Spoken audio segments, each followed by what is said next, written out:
他の奴らがお前を否定するなら俺はそれよりずっと強くお前を肯定する。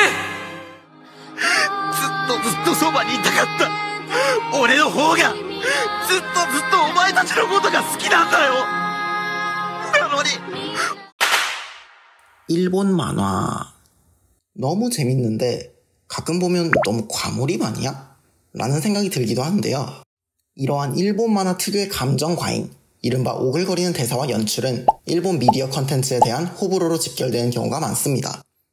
하지만 모든 현상엔 이유가 있듯이 일본 만화가 이러한 성향을 띠게 된 것 역시 좀 역사적인 이유가 있습니다. 일본의 감정 과잉의 미학은 무라사키 시키부, 세이쇼 낙원, 이즈미 시키부를 필두로 한 여류 문학이 발달했던 헤이안 시대까지 거슬러 올라갈 만큼 유서가 깊은데요. 이성을 중시하고 감정 억제를 미덕으로 여겼던 유교 문화가 덜했던 일본 특성상 무작정 교훈을 주는 이야기보다도 온갖 과장과 괴력난신을 이용한 재미, 오락 등을 추구한 문학과 그림 작품도 많았습니다. 그만큼 넘치는 감정을 잘 표현하는 능력을 높이 샀던 나라가 바로 일본이죠. 그러다가 일본의 도요토미 히데요시 사후 발발한 숱한 천하 쟁탈전이 끝나 에도 막부가 세워진 이후 쇼군인 도쿠가와는 일본의 대외적 위신을 회복하기 위해 조선과의 교류를 재개하는데요. 이 과정에서 조선의 유학이 적극적으로 유입되며 일본도 성리학을 주요 이념으로 채택하기 시작합니다.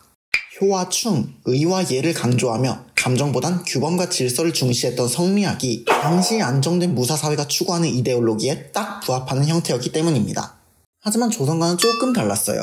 성리학이 유입되며 공적인 자리에선 충성을 강요하고 체면을 중시하며 감정을 절제하는 것을 미덕으로 여겼지만 아무리 중앙 막부의 힘이 강해져도 일본 특유의 지방 봉건 제도의 특성상 모든 지역 사회를 일괄적으로 통제하진 못했기에 다이묘들도 사적인 공간에서 유흥과 오락을 즐기며 일반 민중들 사이에서도 우키요에, 카부키 등이 발전하여 때로는 과하게, 때로는 노골적으로 감정을 표출하는 문화는 여전히 존재해 왔습니다.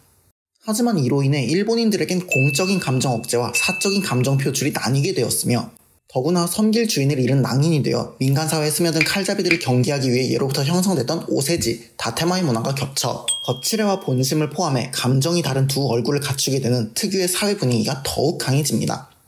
실제로 일본에 살고 있는 저 역시 일본 사회를 말할 때 조화로우면서도 외로운 사회라는 말을 쓰는데요. 여러 대중매체에서 감정을 터뜨리는 묘사는 이러한 사회에서 살고 있는 일본 사람들의 다테마이를 부수고 내면으로 침투하는 것으로 일상 속 감정 억제에 지쳐있던 많은 일본 사람들에게 이러한 묘사는 위로와 감동이 되어 돌아오는 현상이라는 분석도 가능합니다.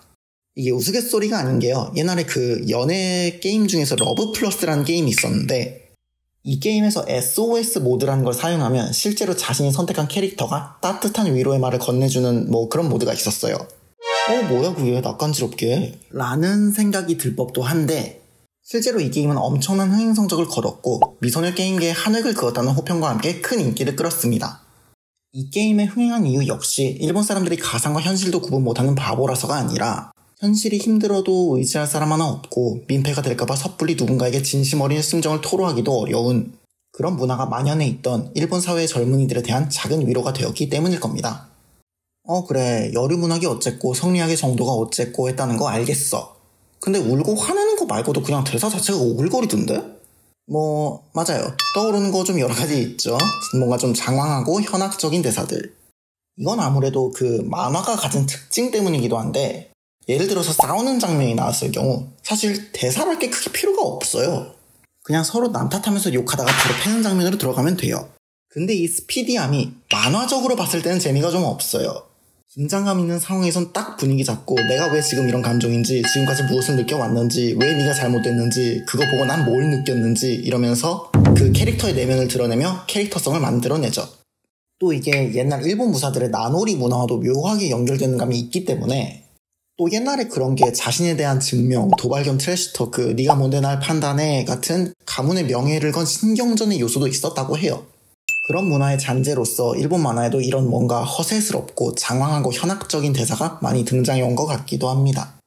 근데 사실 생각해보면 꼭 일본만 그렇지도 않아요. 국산 애니만 하더라도 캐릭터의 서사나 성격을 드러내기 위해 긴 대사가 나오는 건 어렵지 않게 들어볼 수 있습니다. 자, 여하튼 오늘은 이렇게 일본 만화 특유의 오글거림은 어디서 나오는가에 대해 얘기해봤는데요. 저는 교토 만화케 줄여서 교마였고요. 다음엔 더 재밌는 주제로 만나 뵙도록 하겠습니다. 고맙습니다.